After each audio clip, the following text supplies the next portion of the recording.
Quem é o Espírito Santo? Para ter comunhão e trabalhar com o Espírito Santo, precisamos conhecê-lo bem. Embora as metáforas usadas para descrever o Espírito Santo, como fogo, vento, água, óleo, pomba e assim por diante, tenham base bíblica, elas foram tão usadas que algumas pessoas não sabem quem ele realmente é. Vamos examinar a verdade fundamental. O Espírito Santo é Deus, assim como Deus, o Pai, e Deus, o Filho. O Espírito Santo é um membro da divindade. A própria Bíblia chama o Espírito Santo de Deus. Uma das coisas que Jesus ordenou a seus discípulos antes de ascender foi: portanto, vão e façam discípulos de todas as nações, batizando-os em nome do Pai, do Filho e do Espírito Santo. Mateus 28, versículo 19. Aqui, Jesus claramente coloca o Espírito Santo na mesma categoria do Pai e do Filho. No livro de Atos, um homem chamado Ananias vendeu uma propriedade junto com sua esposa Safira e trouxe uma parte dos lucros para os apóstolos, fingindo que havia trazido tudo. Mas o apóstolo Pedro, cheio do Espírito Santo, repreendeu Ananias dizendo: Ananias, por que encheu Satanás o teu coração, para que mentisses ao Espírito Santo e retivesses parte do valor do terreno? Porventura, não era teu antes de ser vendido? E vendido, não estava o preço em teu poder? Como, pois, assentaste no teu coração este desígnio? Não mentiste aos homens, mas a Deus. Atos 5, versículo 3 e 4. Nestes versículos, Pedro testemunhou que o Espírito Santo é Deus, ao dizer que Ananias havia mentido para Deus e para o Espírito Santo, usando os termos de forma intercambiável.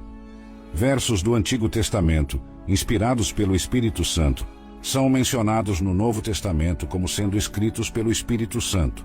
Por exemplo, Isaías 6, versículo 9 diz: Vai e dize a este povo: ouvi de fato, mas não entendeis, e vendo, vede, porém não percebais.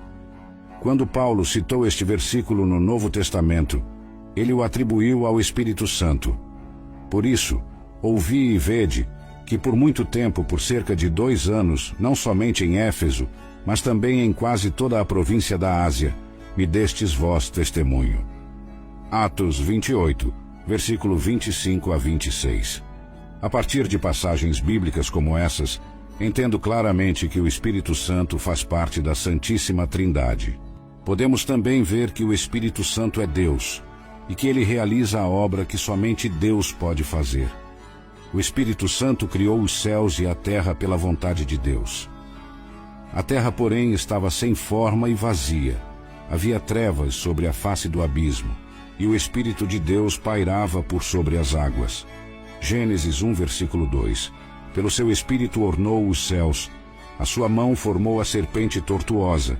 Jó 26, versículo 13.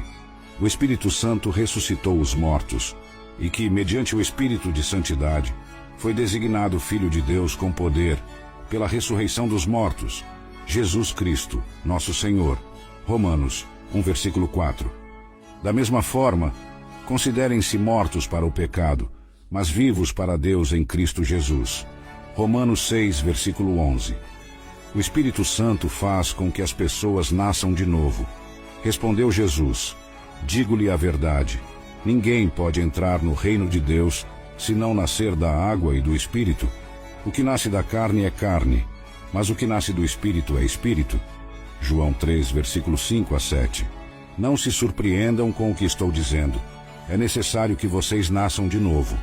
O Espírito Santo repreende o mundo do pecado, da justiça e do juízo.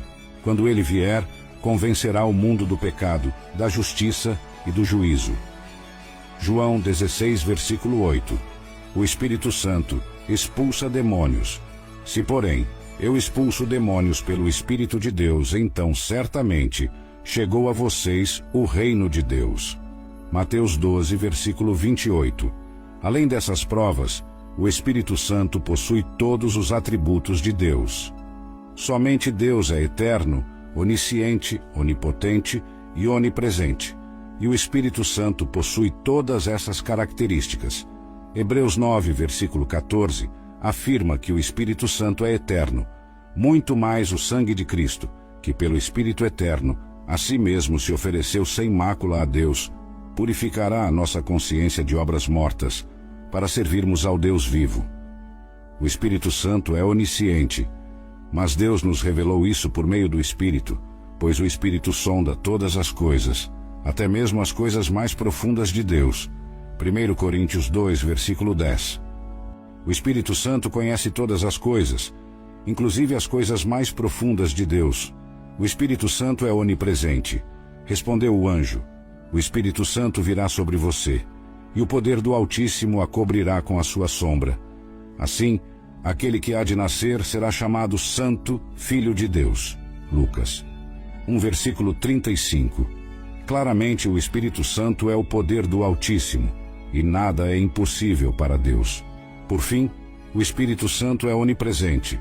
Para onde poderia eu escapar do teu Espírito? Para onde poderia fugir da tua presença? Se eu subir aos céus, lá estás. Se eu fizer a minha cama na sepultura, também lá estás. Salmos 139, versículos 7 a 8. Assim, o Espírito Santo, que é eterno, onisciente, onipotente e onipresente, é também majestoso, santo e glorioso, assim como o Pai e o Filho.